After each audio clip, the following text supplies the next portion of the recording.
बच्चों, अभी तक बच्चों हम लोगों ने पढ़ा विटामिन और विटामिन बी कॉम्प्लेक्स के बारे में।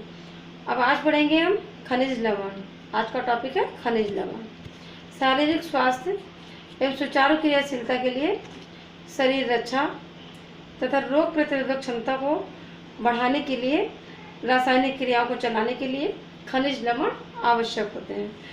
रक्त के निर्माण, हड्डियों व दांतों के लिए खनिज लवण विशेष रूप से उपयोगी होते हैं। बच्चों, शरीर को सुदृढ़ एवं शक्तिशाली यानी मजबूत और शक्तिशाली बनाने में खनिज लवण अपनी सहायता प्रदान करते हैं। खनिज लवण के अंतर्गत कैल्शियम, फास्फोरस, आयोडीन, लोहा, मैग्नीशियम, पोटेशियम, गंधक, तांबा, ये सभी हमारे खनिज लवण हैं। अब पहले आती है बात कैल्शियम की। कैल्शियम बच्चों, ये शरीर के लिए बहुत महत्वपूर्ण तत्व होता है। शरीर में कुल जितनी मात्रा लवणों की पाई जाती है उसमें से लगभग 50% भाग कैल्शियम का ही होता है। एक स्वस्थ व्यक्ति में लगभग 1300 ग्राम कैल्शियम होता है। कैल्शियम जो है अस्थियों और दांतों का निर्माण करता है। कैल्शियम शरीर की सभी मांसपेशियों के सिकुड़ने एवं फैलने में सहायता करता है। कैल्शियम घावों को जल्दी भरने में भी सहायता करता है।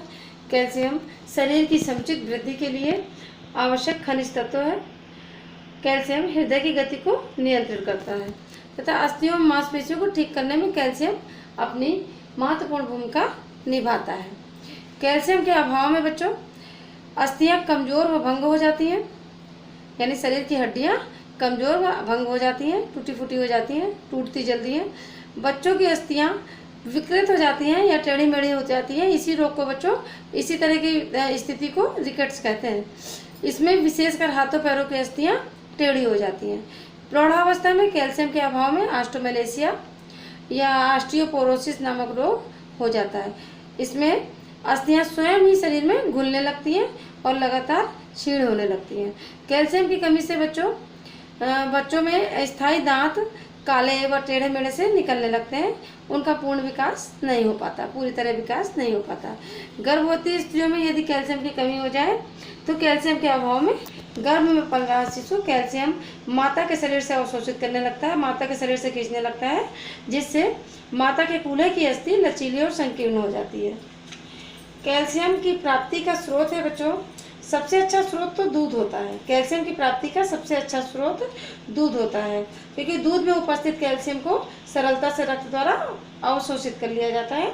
मक्खन, फूलगोभी, बंद गोभी, पनीर, तिल, हरी पत्तेदार सब्जियां, बादाम, सेम, अंडा, शलजम, शकरकंद, सोयाबीन, मछली, गाजर, सूखे मेवे व दालों आदि से कैल्शियम आसानी से प्राप्त किया जा सकता है। अब दूसरा आता है बच्चों आपका खनिज तत्व फास्फोरस। फास्फोरस यह मुख्यतः कैल्शियम के साथ मिलकर दांतों एवं अस्थियों के निर्माण में भाग लेता है। एक स्वस्थ व्यक्ति में लगभग 500 से 570 ग्राम तक फास्फोरस होता है, जो अस्थियों और दांतों में निहित रहता है। फास्फोरस अस्थियों और दांतों के निर्माण में सहायता करता है, शरीर के विकास में सहायता करता है, शारीरिक क्रियाओं का नियंत्रण भी करता है। फास्फोरस गर्भवती महिलाओं के लिए विशेष उपयोगी होता है। इसकी प्राप्ति का साधन है बच्चों दूध, मक्खन, पनीर, मांस, झींगा मछली, कलेजी, तीतर, अंडे की जर्दी, कार्ड लिवर ऑयल आदि से प्राप्त किया जा सकता है। इसके अलावा वनस्पति भोज्य पदार्थों में हरी पत्तेदार सब्जियां, खड़े अनाज, दालें, फली, सूखे मेवे, चोकर, चना व चावल आदि से इसे प्राप्त किया जा सकता है। अब आपका आता है बच्चों लोहा यानी आयरन। लोहा हमारे शरीर के लिए आवश्यक तत्वों में से एक है बच्चों। यह मुख्य रूप से खून के निर्माण में यानी रक्त के निर्माण में भाग लेता है। इसलिए लोहे की कुल उपस्थिति मात्रा का लगभग 75 से 80% भाग रक्त में पाया जाता है। यह हीमोग्लोबिन के रूप में पाया जाता है। लोहे की शेष मात्रा जो होती है वो सूक्ष्म मात्रा, कुछ मात्रा मांसपेशियों, अस्थि मज्जा व यकृत में पाई जाती है। एक स्वस्थ व्यक्ति के शरीर में लगभग 5 से 7 ग्राम तक लोहे की मात्रा पाई जाती है। लोहे की कमी से बच्चों लोहा जो है वह हीमोग्लोबिन का निर्माण करता है। मांसपेशियों के निर्माण में सहायता करता है।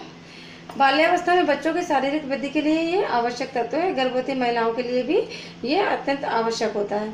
पाचन क्रिया में भाग लेने वाले विभिन्न एंजाइमों को ये सक्रिय बनाता है। लोहे की कमी से हीमोग्लोबिन का निर्माण नहीं हो पाता है, जिससे रक्त के अभाव में शरीर पीला पीला सा दिखाई देने लगता है। रक्त शरीर में ऐसी अवस्था को ही, जब पीला पीला सा शरीर दिखाई पड़ने लगता है तो इसी अवस्था को एनीमिया कहते हैं। रक्त के अभाव में शरीर के अंगों को सही ढंग से पोषक पदार्थ नहीं मिल पाते, जिससे अंग शिथिल हो जाते हैं, शरीर में कमजोरी अनुभव होने लगती है तथा थोड़ा सा भी कार्य करने पर थकान जल्दी लगने लगती है। पाचन क्रिया ठीक रूप से कार्य नहीं कर पाती है, क्योंकि पाचक रस सक्रिय अवस्था में नहीं आ पाते हैं। और हीमोग्लोबिन या लोहा समझ लीजिए, लोहा की कमी होने पर बच्चों का शारीरिक विकास उचित प्रकार से नहीं हो पाता है। बस बच्चों, आज इतना, इसके आगे कल।